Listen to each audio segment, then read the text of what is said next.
Hello, everybody, and welcome to episode 15 of the Squid QE podcast with guests. Today, we got another 15 dual episode going on here with returning guests B4CTER14 and a new guest Hyper, who decided to join and share their Quake stories and everything that they've been doing since B4CTER has been here last time, because Hyper hasn't been here last time, but we're going to go and get into that there. B4CTER, Hyper, how you guys doing? Great. Excited to be on the talk show today. Thank you. Yeah, doing good, man. Thanks, Squid. Awesome. Yeah. So, Hyper, I'll start with you, man. What brings you over to Quake and stuff Quake? Yeah, originally, I played the games back in the day originally, so I was somewhat familiar back then, and but more recently, went back to some older games, Diablo, and then Quake, and I was surprised that Diablo had anybody, and asked them people there that said they played Quake, and then they directed me to where people were still playing Quake, and then I kind of just found Denver. I tried not Quake for a bit, here and there, and what's that bot server that's on one of them? There's that one that's got all the bots. But anyway, so I found Quake again, and it was pretty cool. Kind of with after the remaster, I think, is when I joined up with all you guys. Nice. Yeah. See, the remaster already proving its strength there, that it brought a new player there, and people shit on it all the time, but you'll be amazed how many people just say, oh, the remaster brought me into Quake here, and it's just, that's what it did to me too, so that's kind of why I like it and everything there. But yeah, that's good stuff, man. I'm glad. I always like seeing just like newer players just coming into Quake here and just showing us that hey, I'm a new player here, and I want to get into doing stuff and taking the time and dedication to learn the mechanics and be able to adapt to it and stuff like that. Especially since you say you're a Diablo player. I mean, that's a very different game compared to Quake here. I mean, we're talking about going from that over the top camera angles. I don't exactly know what they call it, but going from that versus an arena shooter that's very fast-paced moving and stuff like that. So yeah, that's really cool. I'm glad that you decided to come play with us. Yeah, I was surprised, and then all the improvements, and like, I don't know, Bacteria and I do this a lot to kind of compare the two games, but at the same time, like Quake was intended to be open source, like open source code or whatever. They wanted people to be able to do custom servers and all that. Diablo is quite the opposite. Like they had to pull that out of a PlayStation disc to get the source code, and then that happened like recently compared to Quake. Mm-hmm. So there's a lot of things that it wishes it had that game, but you wish you had in that game. And it's cool to see all the stuff in Quake that can even be done. And then with things being server side, it's just awesome, like compared to peer, like that's peer to, especially for cheating. And that's pretty much what kind of killed Diablo 1 flat on its face, is cheating.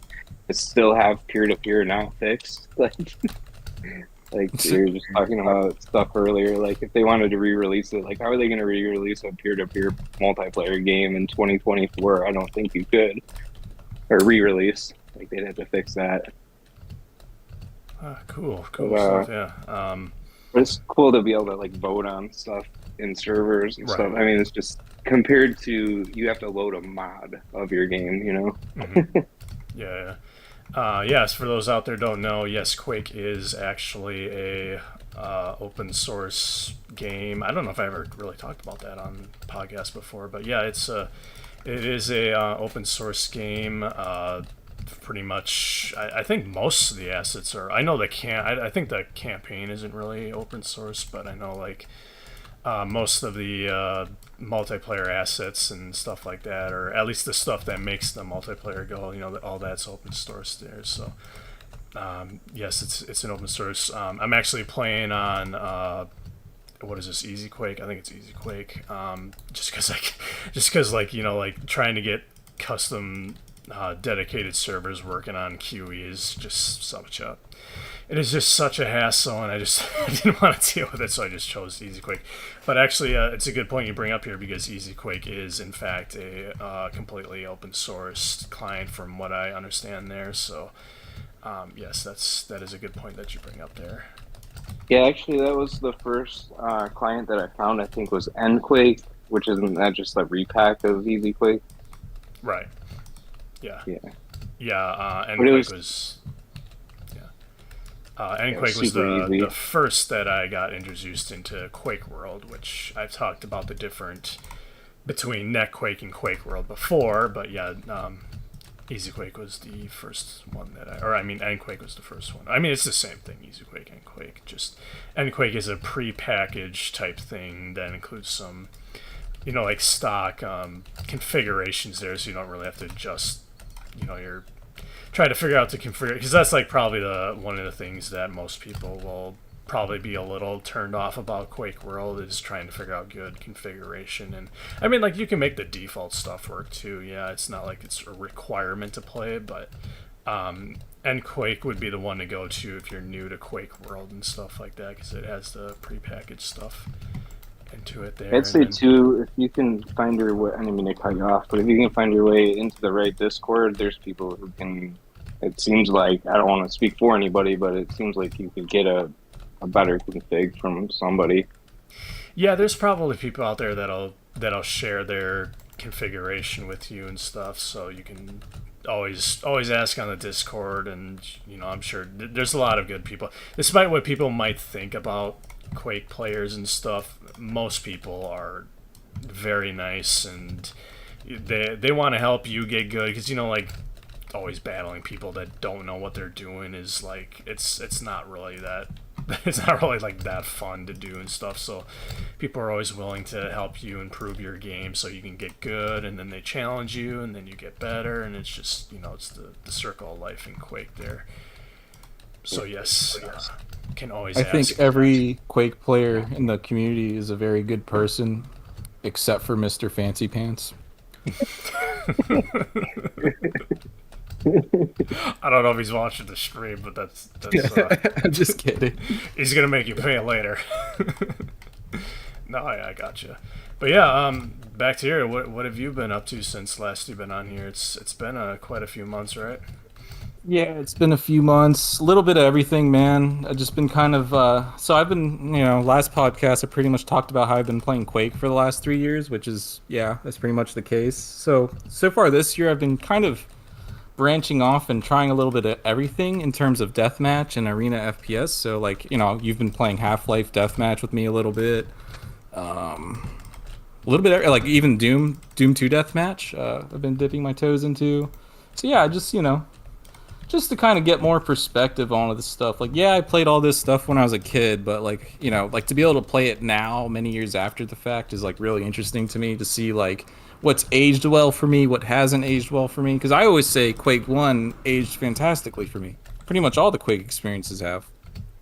So yeah, that's where I've been at. Frickin' Half-Life deathmatch. Half-Life deathmatch is weird. Oh, dude, it's not too bad if you get friends playing. I'll admit, but it's. Oh yeah, I have a great time when you hop in. It's like just having a gosh. familiar face in there. But like, man, when you're playing against like a dude who's been playing for like 30 years, and It's he's like, so it is so annoying to play like that. yeah. But yeah, And that's playing stuff like that really makes me appreciate Quake even more, because Quake, it's a tough game, but it's not the hardest game to just jump into, right? Like, you could just jump into FFA, pick up a rocket launcher, maybe you find the red armor, and boom, you're going. You know what I mean? Like, right. Half-Life, man, I'd argue it's like kind of confusing when you just jump in. Like, it's not as obvious, I guess. It's, oh my gosh, even trying to like try to get used to people like shooting you through walls and stuff is just so right. And imagine if you don't know about that mechanic, you would automatically think people are cheating, right? Exactly, yes. Yes, I would agree. But yeah, for those who don't know, Half-Life is actually Well, the gold source engine is pretty much just a heavily modified Quake World engine, pretty much that Valve just took and made it their own and made their adjustments. I mean, like nowadays it's kind of like, I mean, it's pretty much gone its own path, but when they started out it was pretty much just a modified Quake World engine. I mean, it still is technically. I mean, it's not like they changed Yeah, at the heart of the mechanics. engine. Because even Apex Legend, you know, like that's, you know, at its core, it's a source engine game. And you might not, like, when you're first playing Apex Legends, you might not initially even think or feel it. But, like, if you really pay attention, you could see, like, the roots of where it all stems from. Yes, I've not played Apex Legends, but that's a good point. You guys mentioned joining this, like multiplayer Quake, but like going directly from that to Half-Life. Like Half-Life, I felt like it was the same engine, and you just don't jump as high, and then the hitbox is like, I can't wrap my head around like how much smaller or whatever. Yeah, it's obviously got a lot of modifications compared to Quake, and like, yeah, you are right. like The harder than hitboxes Quake. are smaller. I was like, ew, this game's harder than Quake. Yeah, but yeah, fun if you can get friends involved and stuff. But it's still streaky, and there's a lot going on there. Like, and then just the crowbars going off every once in a while. That's crazy too. There's a lot of bugs in that game, I'll tell you that. Oh yeah, there's just a lot of things that feel really broken and stuff. But yeah, I think some things are going on around Halloween. Bugs or not, I don't know, but weird things. yeah. Well, overall, it's not a bad game. It's just none of it. Definitely was, a game that breaking. It was just like weird. Right. Yeah. Yeah. It's just mechanics you need to get used to, but overall, not a bad game. It's pretty good, and a lot of people still play it actually. And I know just like not too long ago, like what was that, last year or something, they released the anniversary patch for Half-Life. There, pretty much the game really blew up after that. I was really impressed. Yeah, there were a lot of people playing there, and of course that didn't last very long, but it still, a lot of people just loaded it up and see what was all changed. But yeah, that was really cool. Pretty sure they did it probably because the recent Quake remasters here, so that's probably what inspired them to do that. Kind of like their own like a little bit of like a semi remaster going on with that or something. Yeah, for sure.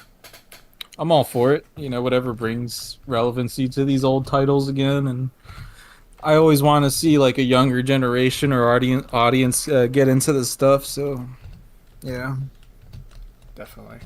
So I see you've been rocking a 47 Super Bacteria, right? Yeah, I've finally modernized. Yeah, I've just been playing like an old toaster for a long time. He finally got rid of his old GameCube and is on a 47 now. I'm using a real computer now. Yeah. So yeah, it's been cool. I think that's partially why I took a little break from Quake. Is like, hey, I might as well try all these games I couldn't run before, or run well before, rather, So that's been a thing too. Yes, it's nice to play other games out there instead of just playing the one same old game over and over again. Like sometimes I even get burned out of playing, like Quake or really just any game if I'm playing it for like like it happens, yeah. period. So you just and I think for us it's a little bit harder because like like Quake is a small community game. It's not like we can just like log in any time of the day and get a full lobby. Like I think if that was the case, we'd burn out a lot less. Yeah. But yeah, I mean, it is what it is. I still have a lot of fun with Quake. Yes, definitely. I've seen the same streaks with Quake multiplayer community and Diablo, where like there will be 2 weeks. It's almost 2 weeks solid, like every night, and then it'll stop for 2 months. Or like, yeah, not that long indefinitely, but not playing every night. But it sparks up like that, and people like start playing every night for like over a week. I've seen it. Like, I think I partially just I haven't comprehended fully yet that like for the past 3 years we had like team deathmatch games running pretty much every single night for multiple hours a night. Yeah, Mhm. And like the fact that we even accomplished that is like wild to me. For 3 years, we did that. You know what I mean? yeah, Yeah. Like, yeah. yeah, And we there's get a almost day off once in a while because somebody doesn't show up or whatever. But for the most Mhm. part, like we played quite a bit of Quake TDM for 3 years. You know? Yeah, that's really cool stuff. I know like in the early days I did kind of join you guys, and then I kind of Mhm. stopped myself. But you know how I am with with the team Well, deathmatch yeah, stuff. you're the FFA guy, so Oh that's yeah, yeah, understandable. yeah. You And get me in a FFA match, and I'm I'm like, always down to play a good FFA too. There's nothing wrong with FFA at all. I think there's just something about like the social aspect of team games that like some of those yeah, guys right. really like, you know. Hmm. It just comes down to preference, you know. Yeah. I like both. Plus with team deathmatch, you can really learn like other players' skills and stuff like that, and Yeah, for sure. either adapt it to your own or like if you ever play against them or something, then you kind of know how to counter them a lot easier. So that's stuff like that's kind of why people prefer the team deathmatch apps. It's just like a whole learning curve there. But yeah, for me, I just like FFA. It's less Well, stressful. one thing I will say, like people I've noticed over the years that are really good at FFA, but maybe they're not as strong at TDM. They seem to be like naturally really good at combat in general because like you're constantly fighting multiple people, you Hmm. know, the chaos of FFAs and stuff. I feel like you naturally just kind of have to learn to fight in shitty situations a lot. Yeah, Yeah, I will say that FFA players definitely like the ones that I've took notice of that are really good at it are just like so naturally good at the combat of the game. yeah, being able to have the quick reflexes and stuff because obviously in FFA you got a lot more enemies to kill than you do in team deathmatch. So Yeah, yeah. there's that aspect of uh, And you don't have to share your frags either, so that's always fun. yeah, yeah, of course. Well, a downside of the fact that you have less help and more people to kill. But yes, yeah, you're right, Yeah. definitely. would you say that those two like play styles or what have you are closer together than capture the flag? Yes. Well, So, I don't know because isn't CTF mostly just like team deathmatch, but you just have a flag. yeah, well, it's I guess like see, I've always considered team deathmatch as an objective mode, but some people like there's always been an argument of so I consider team deathmatch in the same tree of just deathmatch in general. So you have FFA, TDM, and duels. That's like what I sort of encompass as the deathmatch rule sets. Stuff like CTF and like other games that have like like TF2, like push the payload kind of stuff. That's what they call objective modes, right? So like all the strategies are encompassed around that objective. I would also argue TDM is also an objective mode because of like the emphasis of power ups and stuff like that. But I don't know. You could make an argument for both ways. Well, I mean, FFA is objective too. I mean, you're trying to get the I top agree, but score. like just some people, I think over the years they just like people over the years just sort of consider like, okay, these are objective modes because you have a specific objective to mess with. You FFA guys and TDM guys are just doing something else, I guess. But I don't know. I agree. I agree with you. I don't know. Like I said, I think CTF is probably closer to team deathmatch than it is to FFA, just because of the teamwork involved. That's usually is. Is there like FFA CTF stuff? I'm sure like they maybe like as a warm up mode or something. Yeah, I mean, I've never seen like an FFA style CTF, but we know I like that. Yeah, like I actually don't have very much experience at all playing CTF. If I'm being Oh, okay. honest. Yeah, that would be a Woods yeah, I question. think it. Yeah. Yeah, Yeah, I I was think at gonna say that like point, like without the. yeah. Go ahead. Oh, okay. Yeah, I was gonna say like how would an FFA CTF even work? But would everybody just have their own flag and then like you have to defend it as well as try to capture the other flag? I mean, that'd be pretty hectic, I think. Yeah, that'd be pretty wild. Yeah. But what were you gonna say, Hyper? I didn't mean to. Oh, I forget exactly. There's a few things, but nothing that I need to interrupt. But back in the day, like I was gonna say, basically, like you're at some point you're separating the flags from the hook. Like I think some people just play with hook. You I know, remember that's back true too, yeah. The hook is a back in big the part of Netquake CTF. yeah, I remember back in the day, and like, there's interviews with like circa, circa Quake being new with like Robin Williams talking about doing the hook and everything. Like he was super into it. It's like, yeah, it's like 3 a.m. and you throw this thing at the ceiling and blah blah blah.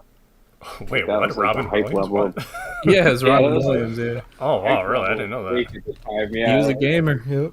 So like, Oh, but that's awesome. before you saw him, it was like somebody was like, "Oh man, if you played it with the hook, you got to do this and do that." I'm like, "Okay, okay." Wait, you're telling me Robin Williams said that? Oh Yeah, yeah, he was into him there's an interview with out his there. sons. They were all into like Quake Online. Okay, I gotta look that up after the podcast because that's kind of fun. I never knew that. That's kind of funny. Yeah, Yeah. these are the useless factoids I bring to the Quake table. No, I mean that's something I No, didn't I think know it's though. cool. Yeah, it's Uh, like it's nostalgic or whatever. I mean, and you can picture him being into this kind of game too. I know, like Oh, there's a what? few. I know there's a few. Yeah, Dan just mentioned it, but yeah, Elon Musk played Quake. I remember reading Yeah, about that. Elon, Like very obviously early. Joe Rogan. Yeah, like Yeah, very early Quake and stuff when it was popular back in the day. That's Joe stays on the Hose network. I heard you're not gonna see him on the server. It is crazy to see how far things have changed because you just brought it up. Like at one point, Quake as an IP was a pretty big mainstream thing, right? Like a lot of people knew about it, even if you didn't play the games back then. But like nowadays, I think the IP itself is still really popular, especially in the single player front of it. But like, it's definitely gotten a lot more niche over the years, especially in multiplayer. I think what really held up with Quake was probably mods. That's probably what Yes, and then yeah, even the open source aspect you brought up really. Yeah. earlier, that definitely helps out a lot. Yeah, because I still see people make Quake mods. Like what's been, how long has it been? Like over 25 years now, and people are still making, these single player Quake. You can find them in the add-on manager and the remaster and stuff. It's just all this. If anything, they're like getting better at it too. So it's like it's only getting better and better at these mods and maps and stuff people make. Right? Yeah, as like, the C language itself evolves over time. So obviously the mods will evolve with the language there. I mean, I think it was CK that actually said, QC is basically just a modified C compiler or something like that. I'm not a programmer, so don't quote me on that. But he was talking a lot about that. So, but yeah, very very cool mods. Check them out in the add-on manager and the remaster. You can probably check them out on ModDB if you play on other ports or something like that. But a lot of cool stuff out there. Any cool mods that you guys played recently for Quake? I'm gonna say it right here, right now. I downloaded it late last night. Go check out the Immortal Lock. I don't know if it's actually released. I don't know if it's still beta process or whatever, but there are like builds out there for it already. There's a map. It's a map made by what's her name? Comfy by the Fire. Ah, okay. Yeah, I know who that is. And this map is packed with monsters, dude. It's wild. Cool. Yeah, she's a pretty popular Quake streamer. I think she does other games too, but I know she mainly does Quake. So, oh yeah, that's pretty cool there. I'll have to check that out there. I don't think I've played anything like recently. I'm trying to think like what even the last mod I played. I know I played what was that, the copper mod stuff, I remember playing that kind of stuff there. That was pretty cool, and some like other like map packs that went with the copper mod stuff there. So that's pretty cool. I know you can find all those in the add-on managers, copper stuff there. So yeah, definitely check those out. It's pretty cool. Arcane Dimensions, I've talked before on the podcast there. That's really cool. I think that's probably the best. I think out of like everything, that's got to be like the best just Quake 1 mod that's ever been made is the Arcane Dimensions. So, Yeah, Arcane Dimensions is pretty much what got me into Quake mods, period. Yeah, definitely. I think the only thing that might qualify, and Bacteria, you might know what it is, but there are some it was like a co-op server, but it was all modded up, and it almost went in like stages. Like I'm not a real like solo or like I don't know the single player, but anyway, it was something, and I ran into Mons. He was playing with some other guy on there, so I was just looking for servers with people, and I'm like, oh, it's co-op, okay, whatever, and then it's Mons in there. I'm like, oh, okay, we're playing this. I forget that server name. I know what you're talking about. It runs like smedge maps and stuff. It Pretty was cool stuff. interesting. I was tired, super tired that night, and it was maintaining my interest because it was like new content or whatever, you know. Yep. What did you say? Smedge mods? You never heard of smedge? No. It's I'll just post a link to you. Okay. Is he like a modder? Or? It's a map pack, and Oh, it's a map. how I heard about it through Smedge 2, the second map pack of it. I don't know if the first one was catered towards co-op play, but the second one 100% was, and that's what got my attention with it. They're like these huge, spacious maps, like built for co-op, basically. You know. Cool, cool. Are they like similar to like Yeah, it was the? pretty interesting. Are they similar to like the Nightmare Plus mods, stuff like that? Nightmare Plus is like the I really know. extreme version of that, but yeah, pretty much. Yeah, I know the Nightmare. I know Nightmare Plus isn't exactly like a map pack per se, but it's like it just makes because I know like the stock Quake difficulty, in my opinion, is not very challenging. So it's like I just feel No, like if you come from multiplayer, basically yeah, Quake it's, PvE is like nothing. right, yeah, it's like really easy there. So that's kind of like something that the Nightmare Plus mod actually resolves, is making the actual campaign stuff a lot more challenging. It's weird. I actually feel like the AI, the monster behavior in Doom 2 is actually better in terms of difficulty scaling and stuff. Maybe. Although I think the AI itself is kind of stupid. Yeah, it definitely is. I mean, like the enemies just zigzag towards you, and it's just. Well, I mean, I guess that's kind of what they do in Quake too, but The ogre just standing there spamming nades at you. yeah, yeah. Some of them are funny the way they moved and everything, but I don't know, they're still kind of cool in a way though. The Yeah, for sound sure. was always on point. Yeah, I think Quake had some really cool monster designs and stuff. I just like the whole medieval mix of it, mixed up with the Lovecraftian horror part of it. It's really nice. Mm. Really nice. A lot of work they probably put into it, or would you say they put little work into it? I mean, they're pretty low definition quality. No, I think they put. Hard I to think. say, but I think yeah, I they get put a what lot of you're work saying. into it. Yeah, the textures. Who was that? Adrian Peterson. Whoever did the textures for that game, they did a lot of work. Yeah, definitely. Those textures are still beautiful to me. Even just the regular old base textures are nice to me. Yes, I would. I would agree with that. Everything about Quake was very good. So, kudos to the old id Software team. That's all. I don't think anybody from like Quake era days still with id Software. I don't think. I think everybody's kind of moved on to their own projects and stuff. I know Carmack went with the what was it, Quest or Meta or something like that, and Romero kind of went off and did his own company stuff over there, and no idea what happened to the rest of them. But yeah, I don't think anybody from the old team is still with id Software anymore. But Yeah. hopefully everybody's living their dream, I guess. Yeah. No, Would you nothing. guys be excited if they announced like a I don't know. I know this is like kind of stupid to talk about, but would you guys actually be genuinely excited if they announced a brand new Quake single player / multiplayer game? That's a good question. I don't really. It's really hard to tell because it's all Microsoft now.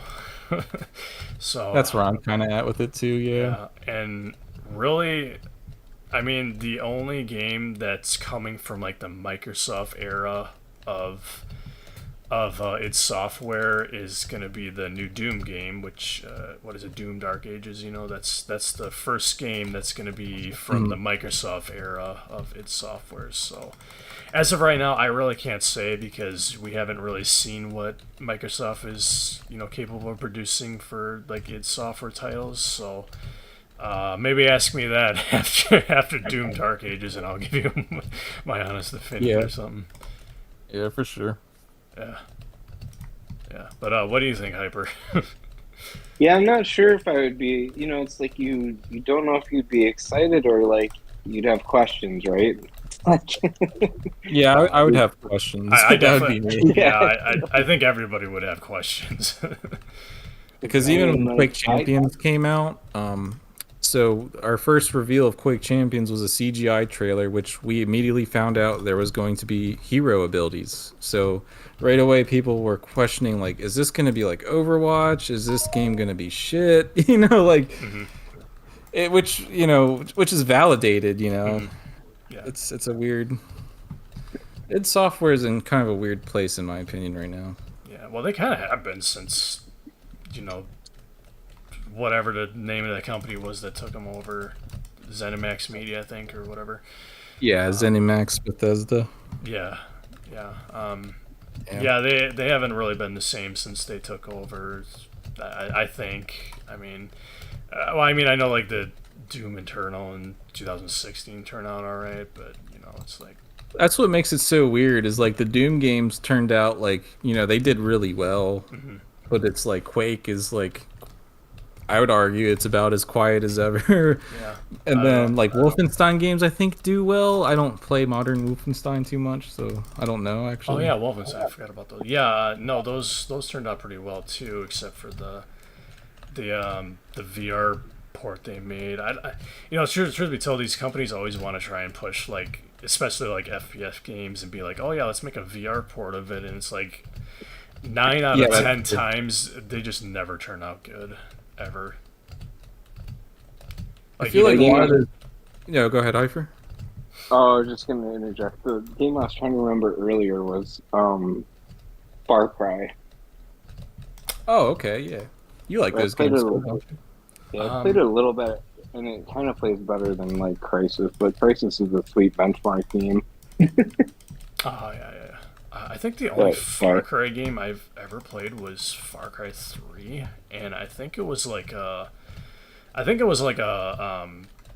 maybe like a retail version of it. Maybe I don't really remember. But yeah, I think I did play a little bit of it.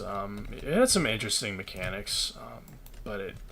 Nah, I mean, at the time, I would have to try it again now to see if I would like it. But at the time, it really wasn't my cup of tea. But Like there's any multiplayer or anything like that.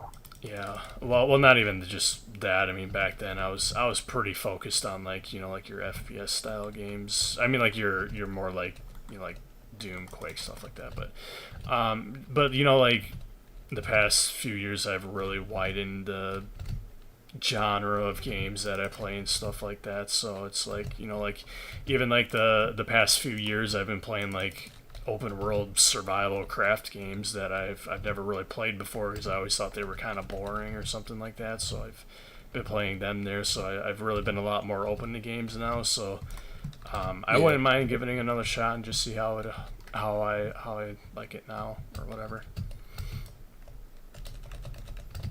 But definitely. Hell yeah. Any other like cool boomer shooter games that you can I think that's what you called it before, Pag, boomer shooter or something like that. But I hate that term boomer shooter, but it's like I know it's when just you're constantly hearing people saying it, you Right. can't help but to say it, exactly, yeah. I guess it's because like I Boy kind of Rocket. am a boomer, so it like feels a little insulting to me. I don't know. Oh yeah, I No. suppose that's an interesting way of looking at it. You have to have enjoyed the '50s economy to be a boomer. I never enjoyed any of that. Right, it doesn't even make sense. Yeah, exactly. We won't get into it. Okay. But other boomer shooter games, there's so many good ones out there, man. It just comes down to like if you're only in it for like the multiplayer, you're gonna be disappointed. You know what I mean? It's just they're not making games for us right now. If you're only in it for the deathmatch arena FPS stuff, your best bet, like they just put out that Diabolical Rogue game. No comment. You know. Oh, So yeah, I mean, but if you like single player a lot, there's almost too many good games out there right now. yeah. The last. What did you say, Hyper? The last. Really, the last boomer shooter single player game I played, I think, was either Dusk or no, I think it was in Medieval. Medieval, I think it was. That one's cool. Although, actually, now that I think about it again, I have also played Wraith. That's a pretty good one. That one's probably, like, out of all the boomer shooters I've played the past few years, I think that one's probably the closest to feeling like Quake than anything else. Wraith, pretty good one there. So I don't know. A brand new Dark Places engine game. Like that's pretty wild to think Yeah, about. yeah. Well, that's probably why it feels so much like Quake because it's made on a Quake engine. So It yeah. does feel amazing. Yeah. Yeah, definitely. But yeah, I don't. And speaking of modders, there's a group of modders out there that are actually working on Wrath Deathmatch as we speak. Oh, okay. I was actually gonna say I didn't think anybody was doing deathmatch for that game, but that's cool to know. I'll have to keep an eye on that. There, There's some screenshots out there. Like there's one screenshot they took of them. They were playing on DM2 actually, and he had killed the other Wrath guy. So it's like, seeing the Wrath guys in DM2 is pretty cool. I don't know. I'm kind of interested in how the blade is gonna work out online. I mean, that's Wrong. Yeah. yeah, it's really like you really gotta play it to kind of get it. But it basically like what the blade does in a Wraith is that if you use it, you'll get like a massive speed boost from it, and you'll be able to like make very far jump. It's kind of like the far jump module from Half-Life. It kind of works. Yeah, there like you that. go. That makes sense. Yeah, so if you played Half-Life, just think of the far jump module. That's what the blade does pretty much. As long as you're aiming it pretty good and stuff. I think it'll be cool though because I think of some of the Quake maps where some of those jumps are kind of tough. Like it's like I would consider like a skilled jump. You have to kind of practice to learn it. But I'd imagine with the Wrath mechanics, it would be super easy because you could just do the blade dash and Yeah. like go across the room. Yeah, definitely. A lot of the Quake jump maps would be pretty interesting to play around with that mechanic. Obviously, it probably also would defeat the purpose of the maps having that, but Yeah, I definitely would. Yeah. I think it would be pretty interesting to try some. I would also wonder if they're gonna have item ability. Those items in Wrath, like like one of the examples is like the one that you could hold your breath underwater. Like the items, like they give you abilities and buffs and stuff. Oh, okay, yeah, I think I know what you're talking. I wonder if that would even be included. I don't think you could do that in multiplayer without it being broken in some way. I'm not sure. I mean, I think the bigger question is, would it have a lot of use? Yeah, exactly. Because I'm kind of, yeah, Oh god. because like in Quake 2, you have these like very campaign specific items. Like a rebreather, which allows you to breathe underwater, and then you got like the I forget what it's called, the one that gives you kind of like an IV vision, like to see better in the dark and stuff. It's just like, but then you get into multiplayer, and it's just like these items are just totally useless. They just have no. Yeah. I mean, like, how often do you see like maps that just have like extensive amounts of water where like a rebreather would even be useful? Like, not really a lot, because nobody wants to play like that. Yeah, the only thing I could think of doing in Quake 2 would be like using that water ability to just like camp under the water in Tokei's towers, but that's like also useless. So Yeah. One really cool thing though with the blade and Wraith would be like, and I don't know like what the engine limitations are on Dark Places, especially for like mapping and stuff, but it'd be really cool just to make like really, really like giant maps with like far spaced platforming then, and then you just kind of have to it's it's starting to sound like Ricochet here, but you know, like like you just have these really platforms. Well, I guess that kind of would be a good point. You know, like make it like Ricochet or something like that. There, I wonder how that would work. I actually thought Ricochet was cool. Yeah, a little. Yeah, I don't remember much about it. I just remember that you got these like discs and you gotta like throw people off of the platforms or something like that. Yeah, basically. Been a while since I played Ricochet, but yeah, it's like Source Engine Tron, basically. Yeah. That's what I was picturing. Yeah, probably it's closest to that Source. I've never played Tron, so I don't really know what that is. What is Tron? Someone tell me. Tron's a boomer shooter. I was going by the boomer movie or whatever. That tells me so much, man. Thank you.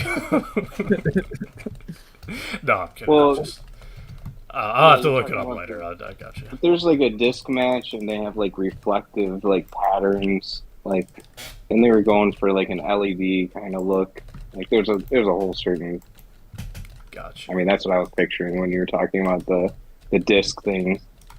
Okay. It's like kind of knock somebody off a platform or disintegrate the platform underneath them or whatever. Right. Yeah, that's pretty much Ricochet. Yeah, pretty much.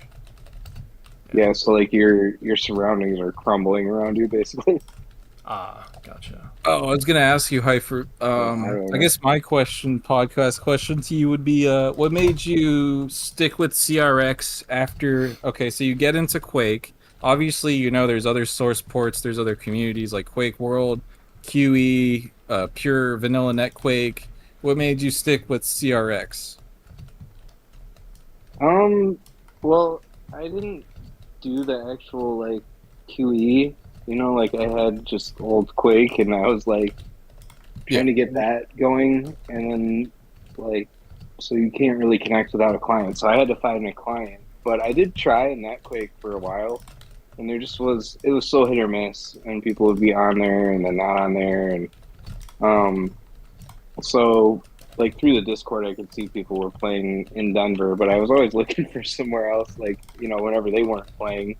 But there's really not like, you know, I understand that, or you know, I can see QE's got more going on, but I just never made that jump from, you know, just regular Quake clients to do QE. I mean, I still could, like, kind of like when everybody got into Half-Life, I have that through Steam, and it's really easy. You can find like tons of games and everything compared to Quake.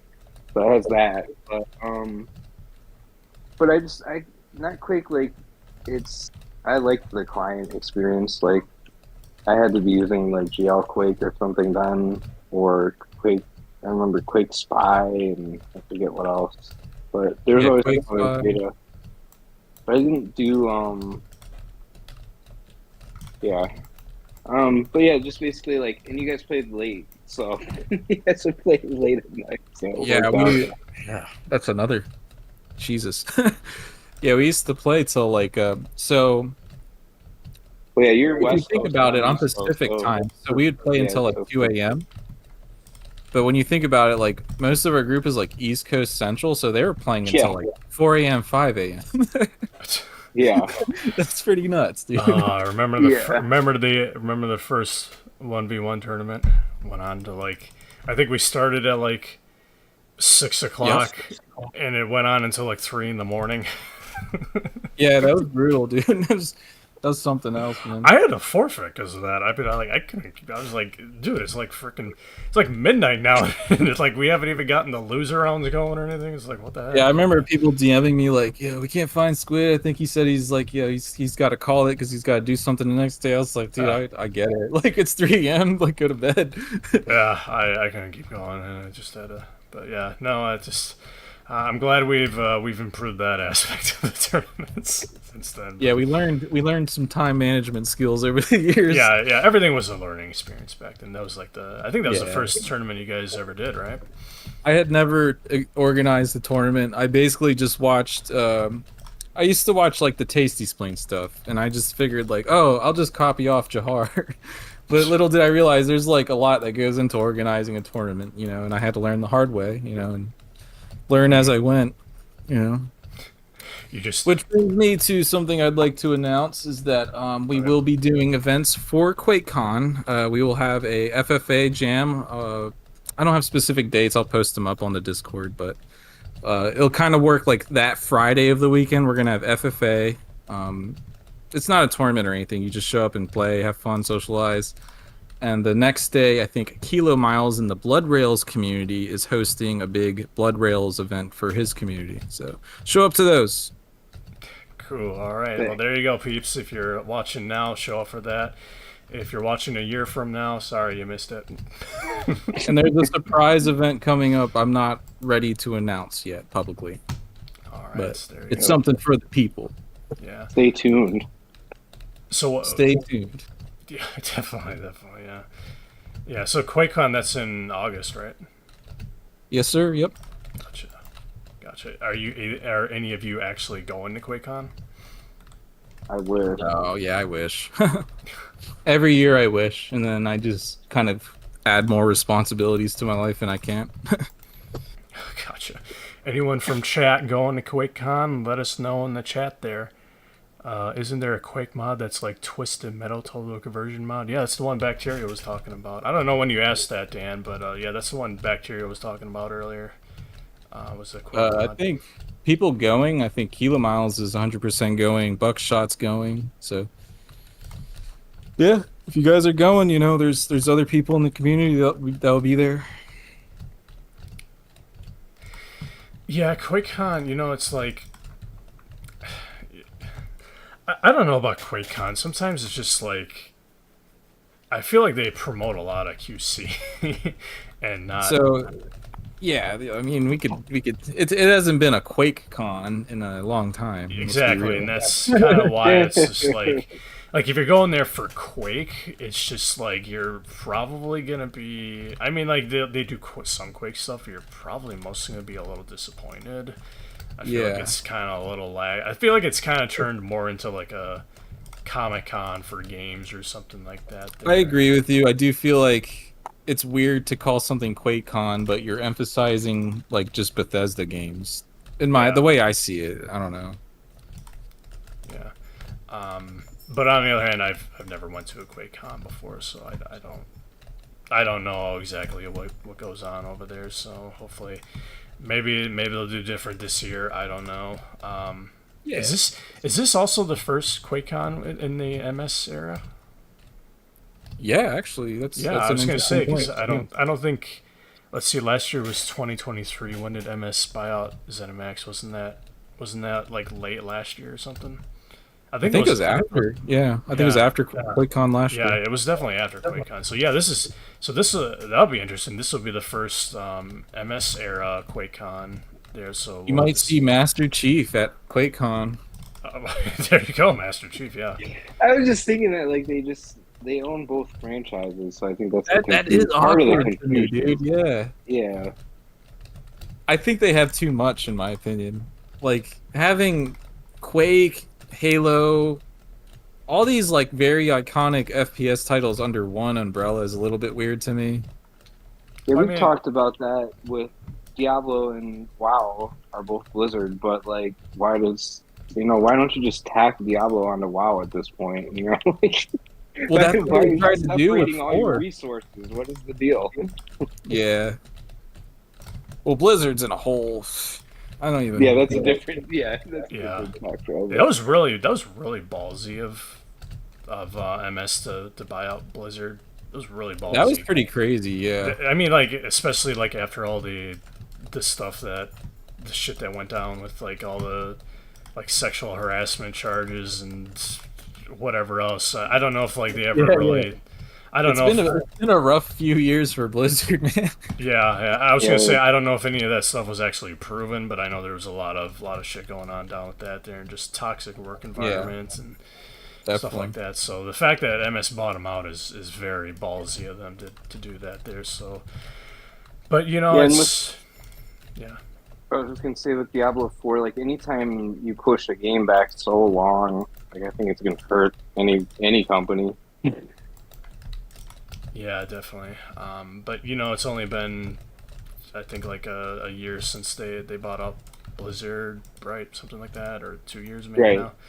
now. So we'll have to see what they make of it. Maybe they'll turn it all around and they'll finally make it good again or something like that. Or who knows? Maybe it'll be like the worst thing they ever done and it'll bankrupt them or something. I don't know. We'll have to wait and see pretty much. It's an interesting time to be a game fan. I mean, like Blizzard's like, most of us grew up on Blizzard games. So to Oh see yeah, it like in such a rough state nowadays is like it hurts a little bit. it does. Yeah, but I mean, even really before the buyout, they were, Yeah, like I mean, exactly. you think of like what was it, Warcraft 3 Reforged, and Oh man, that one still hurts me to this day. yeah, The, I don't. the Reforged launch, oh my Yeah, god. I don't even think that was MS era. I think that was all Blizzard. All That was act. just 100% Blizzard Yeah, doing that Blizzard was thing. well Activision Blizzard, but yeah. I'm shocked that Diablo 2 Resurrected even turned out okay, to be honest. But then again, they hired another company to do that, so Oh, did they? Yeah, that yeah, was I weird. forget their name, but they specialize in basically making remakes. Yeah.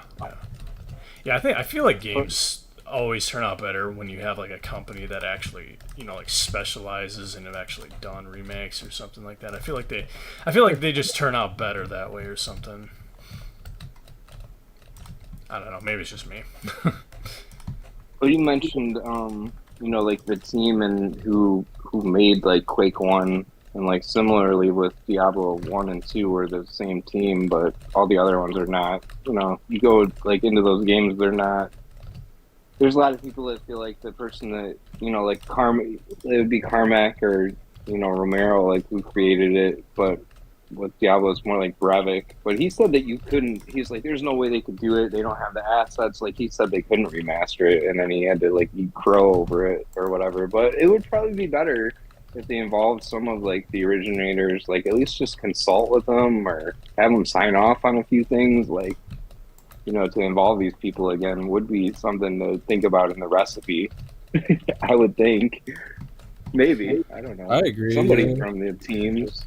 Well, I thought the original claim, at least for Diablo 2, I don't know about the others, but I thought the original claim was that the source code was lost or something.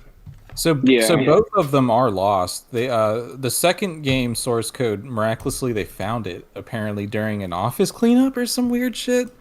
And that's the only reason why we have Diablo 2 Resurrected is because somebody cleaned their office or something, and they're like, "Whoa, look at this old thing," and it's the Diablo 2 source code, dude. So there's a chance fucking Diablo 1 source code's hiding in a fucking landfill somewhere. It's like, who knows? Yeah, apparently. Yeah, it's also a question, like, how much do they really need a source code when we have, like, AI that just does everything? I mean, like, Yeah. It's I mean, couldn't they just, like, I'm not a programmer, so I don't want to, speak through my ass or something like that, but, couldn't they, like, decompile the original files there and, recover something They could from do that? what our community has kind of done. The Devolution X, pretty much ripped the PlayStation port of Diablo's source code and worked off of that. And it turned out quite good. Like, I don't feel like I'm playing a completely different, game or anything like that. It feels very much like Diablo 1 on computer. Yeah, I mean that is common though for people to take the PlayStation port or like the console ports in general. Just take that and actually make the remastered from that. I know Night Dive did it for a few of their games, and they turned out pretty good. And as long as it works and it's not riddled with bugs from the port or something like that, I don't see what the problem is with that. Yep. Isn't that like Doom has like the worst console ports, doesn't it? I don't know about here. You might know more about that. But Well, I Doom think they- 64 was pretty good, I think. Doom 64 was good, but that's like its own standalone console game for a long time. Like, it finally got re-released for us on PC, obviously through Night Dive. But I'd yeah, say Doom that 64 was good. But like, yeah, I think you're talking about like Doom 2 ports for like Xbox 360 and shit. Those Well, I turned out think- kind of weird because they used Unity engine for one thing. That was kind of weird. Yeah, I think Oh, there's yeah, something yeah. from Yeah, like Jaguar. Like they did a rebuild of some Jaguar. Like they're basically because what they do, like I think this is from Sega, but like for Genesis and 32X, like it's a horrible port. So they have a reworked Jaguar port that you can play on those consoles, from what I understand. See, that stuff's cool, but like Right. the developers and shit never pick up on it because it's like, oh well, that's just some janky homebrew thing some nerd built on his own. We don't want nothing to do with it. Right. Yeah. Yeah. And the same thing with even with QE, like they could have just straight up went to like the community and they could have literally just joined Quake mapping community and just asked a few questions and like I think they would have gotten a lot of mileage just off of that alone. Not saying QE is a bad port at all. Like I just like everybody else in this room, I came from QE. Mhm. But I think it would have been a much different story had they just like gone to like some of the veteran modders and programmers in our community because they're out there and they're still very active to this day. Yeah. Or even look at it like what's the game they released? They remastered a few years ago. It was basically just they combined two console port games and they made the PC. What, is it Power Slum, something like that? Oh, Power Slave?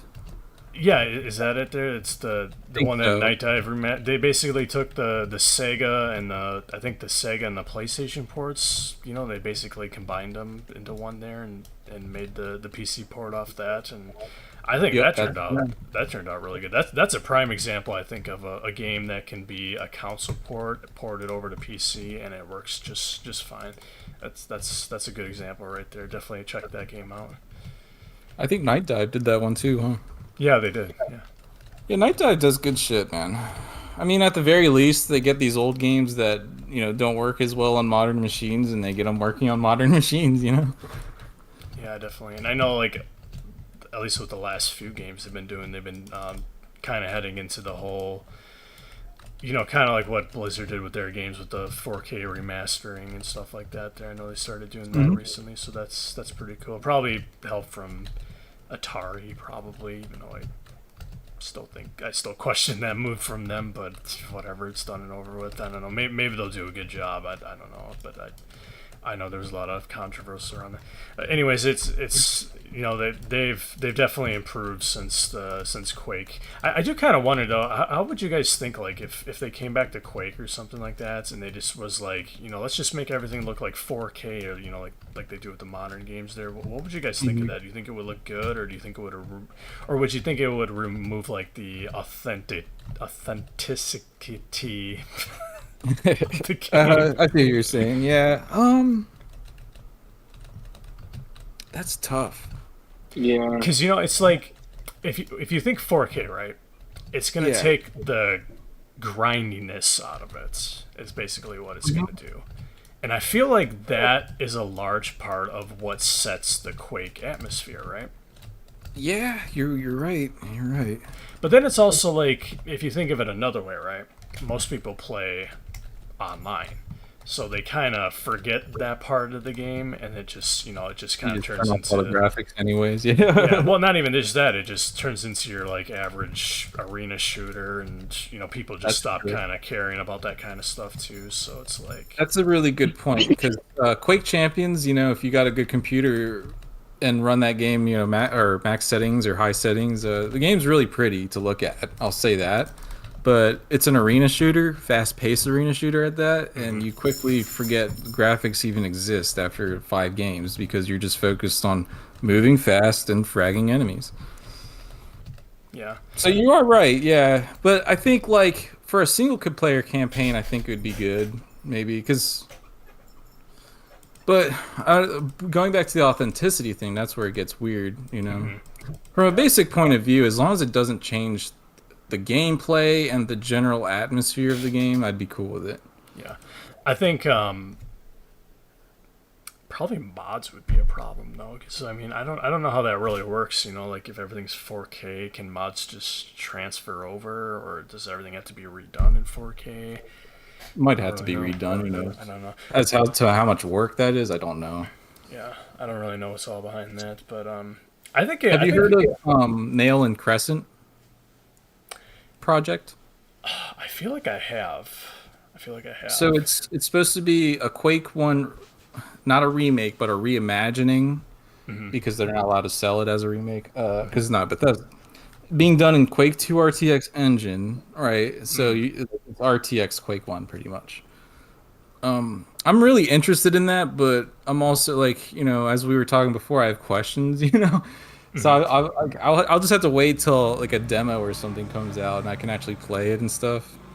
But that project seems really interesting to me. I mean, the idea of playing something very close to Quake 1 and RTX off the Q2 RTX engine would be really interesting. And it's supposed to have multiplayer too, so we'll see. I always thought it would be cool, like if somebody just remade all the Quake One mechanics, like the movements, the weapons, the balance, maybe in the Hmm. maps, and remake it into the Quake Two remastered engine. Because if you play the Quake 2 remastered engine and compare it to the Quake 1 remastered engine, it is just, Yeah, it's yeah. far superior in That like code's way better, almost etc. every way. I know, yeah. And like Quake 2's, that's based on Quake World code, so I mean, Hmm. yeah. So like if you're like a QE player or something like that, there it's kind of, you'll agree that it's definitely way better. Oh yeah, I do. I do agree on that. Definitely. Well, we've hit our 1 hour mark. Back, Hyper. Is there any last minute things either of you wanted to say or anything? Same thing as last time I was here. Thank you to the people who are still involved with this community, even if you're just simply playing the game. That's plenty. That's all we need. And keep on playing Quake. Like I said, we have events coming up, as well as a surprise event coming up that we'll be announcing. And yeah, dude. So Alex did ask, and again, I apologize. I don't know when you asked this, but are there any QE tournaments coming up? Yes, Bacteria did announce that there's at least two of them coming up on the upcoming QuakeCon coming up in August. Do you know what days in August? I haven't really been following up that much. Let me look at the calendar real quick. I did have it. Yeah. But one will be a Blood Rails, and then what did you say the other one was? An FFA or something? It's like an FFA jam where we get as many people into the server and we run custom maps. Yeah. I think it's the same one that Sponge did last year, the year before, or something like that. So it would be likely like August 9th, starting on that Friday of the weekend, and then we'd just run stuff, and then maybe we'll even have like a Sunday event. Um, yeah. Yes, and this is all in 2024. So if you're watching this in Mhm. 2025, sorry you missed out. Yeah, you just weren't cool enough.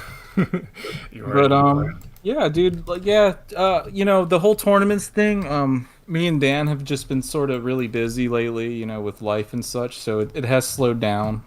Mhm. But we haven't grown silent with it. Like we're just carefully planning these things out so that they do turn out well and they're not just rushed events that we just copy and pasted together, basically. Yeah, cool stuff. Definitely some stuff to look forward there. I don't know. Maybe I'll join. It really depends. I don't. It would Now you're gonna join. What do you know? No discussions. All right. Well, Somebody there will you have go. to join, right? Do you know what day that's on? It would be Friday, the August the 9th Oh, okay. All right. would be the FFA one, and then the following day would I think is what I got to touch base with Kilo to see exactly what he's doing. Gotcha. But we'll have all this stuff posted and pinned in the Discord. You won't miss it, I assure you. I'll ping you specifically, people, if you need me to get a hold of you. Just add everybody in the Discord. Everybody loves that. Yeah, Yeah. everybody loves that. Goes over well. Yeah, but Hyper, did you have any last comments at all? Not really. Just thanks for continuing your podcast and all the people who are into it and that still are interested in Quake in 2024. And it's cool that there's stuff to look forward to and that people are still playing. I haven't been playing as much as I'd like, but we'll see and hopefully make it to QuakeCon one year. It'll be cool. And yeah, just thanks. All right, sounds good. Well, I will go ahead and wrap up the episode at that point there. Thank you, everybody, for watching. This has been episode 15 of the Squid QE podcast with guest. Another exciting episode here, so stay tuned for the future tournament announcements on the QE Discord. Come check it out. Some nice, exciting stuff coming. Probably more events in the future. You never know. You'll have to join and find out, but I'm going to go ahead and sign off there. So thank you, Hyper and Bacteria, for coming on here. It's been a pleasure. Yeah, thank you. Thanks again. That's All good. right. All right. See you guys. Later. Take care.